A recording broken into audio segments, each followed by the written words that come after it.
Hi, it's Zoe, and this is episode 3 in the Project You as Leader season. Yay! And today we are talking about the big one, emotions. Emotions. Yeah, such a powerful one. So let's get into it.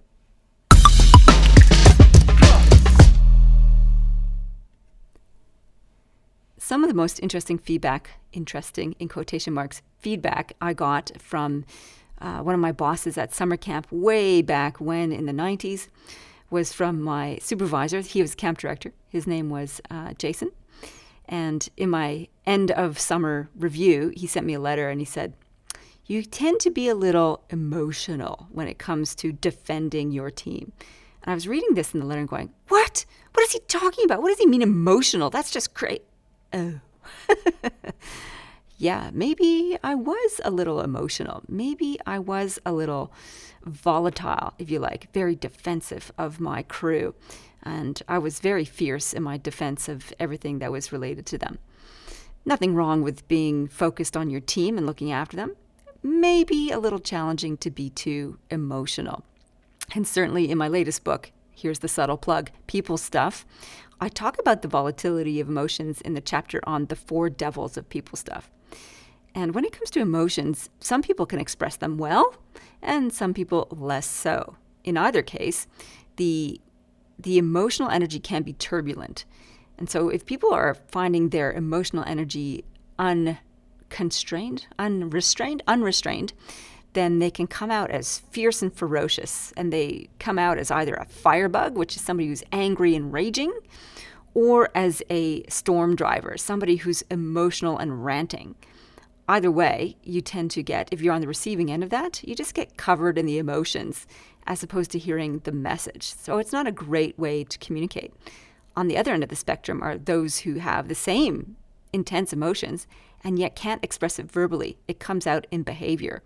And the behavior that it often comes out like, is an example is the ground splitter, somebody who goes beneath the surface and does backbiting and back-channeling and undercover undermining, that kind of negative kind of action when somebody's irritated and frustrated and resentful. That's the ground splitter. And the other version of that is somebody who's emotional and yet can't express it. And I call them the water bomber because you can feel them as they walk by. They leave a wake of messiness. That or they just clam up.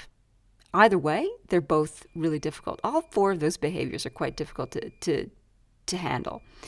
The trick in handling that is, first of all, to look at the self. Since we're doing Project You as Leader, this is particularly apt. When we have a look at ourselves, we pay attention to our emotions because we don't want to be any of those 4 devils, do we? We don't want to ride ramshot over anyone and to leave them in an emotional, messy wake of our unprocessed emotions. No, we don't. We want to be centered. We want to be composed. That is the core essence of what we're trying to do in this Project You as Leader. So there are 3 strategies I want to leave you with to practice and play with over the period of this program. And the first one is observation. So treat yourself as an object of study. When we kind of take a third-person perspective on our experience, it actually really helps to cut the tension and the stranglehold of emotions that come up. And this is simply paying attention to the emotions that you feel each day. As you wake up in the morning, check in with yourself. What are the feelings I'm experiencing right in this moment? It might be fatigue, it might be irritation, it might be delight, who knows? But just tuning into what is your emotional state as you wake up is really useful. It's the start of studying yourself as a subject. Gold star if you then journal about it. Then you need to pay attention to where you feel those feelings in your body. Emotions are simply energy in motion. Thank you, Tony Robbins. I think you taught me that first 20 odd years ago. So energy in motion, emotions just show up in your body. So when you start to pay attention to that, it gives you a chance to process and direct that energy. That's in the next tip coming up. But first, treat yourself as an object of study and pay attention to the emotional experience that you are having. And if you journal about it, you can unpack what were the conditions that led to this particular emotional state. What were the conditions that brought it forward? All right, so that's observation is tip number 1 when it comes to handling emotions. Number 2 is differentiation. Differentiation. This means we need to expand our emotional vocabulary. For instance, instead of just being happy, look for subtle distinctions around the happiness. Are you elated, joyous, content? There are fine degrees of emotions. It's not just, a couple: good, bad, happy, sad. It's a starting point, but it's not enough. Because when we develop differentiation, it means we're developing our awareness tools. And the more awareness we have of our emotions, the less they will take over. The less they will take over the choices that we make.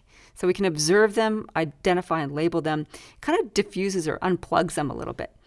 There is a tool that can help with this. I learned about it recently called the feelings wheel. Just Google feelings wheel. And it's this beautiful rainbow colored thing, which with a bunch of different emotions laid out in great finesse and detail. All right, so we have observation, differentiation. And the third one is a practice called feeling into the core of the feeling. And I learned this technique when I first started training as a coach almost 20 years ago now. Whew. And this is a visualization technique.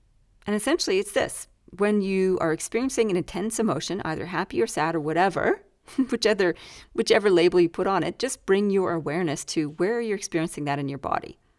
Then you use your imagination. Imagine that feeling has a color. It has a shape, a texture, a temperature. Just imagine that thing. And then take your awareness and your imagination and imagine riding a light beam right into the epicenter of that feeling thing that you've imagined in your body. Just imagine yourself going there. And once you get to the very core of it, breathe. Just remember that you're safe and you just breathe into this shape that you've got happening in your body and just observe. Keep breathing and observe. Imagine yourself stretching out in it and creating a little bit more room. And just notice if there's any changes in color, texture, shape, or movement in the feeling that you're finding yourself in. And after a few moments, keep breathing and imagine yourself riding that light beam out through the bottom of it back into the daylight. And you can open your eyes and there you go. And just pay attention to your body. Does it feel any different? Typically, when I do this exercise with people, I tend to guide them through it if I'm doing a one-on-one session with someone. Most often, there is a diminishment of the intensity of the feeling in the body, a bit more relaxed. It doesn't mean the issues have gone away, and yet our capacity to deal with them from a composed state is much better increased. So your composure can be increased by observation, differentiation, and feeling into the core of the feeling. Okay, there you have it. That is episode 3 in Project You as Leader, Developing Emotional Mastery. Haha. I look forward to hearing how you go with this one. It's quite a useful technique because essentially what we want our emotions out of the driver's seat and in the passenger seat. And this is definitely 3 ways we can help to develop that capacity. So you want your higher self in charge, the best version of you in charge, and your emotions along for the ride.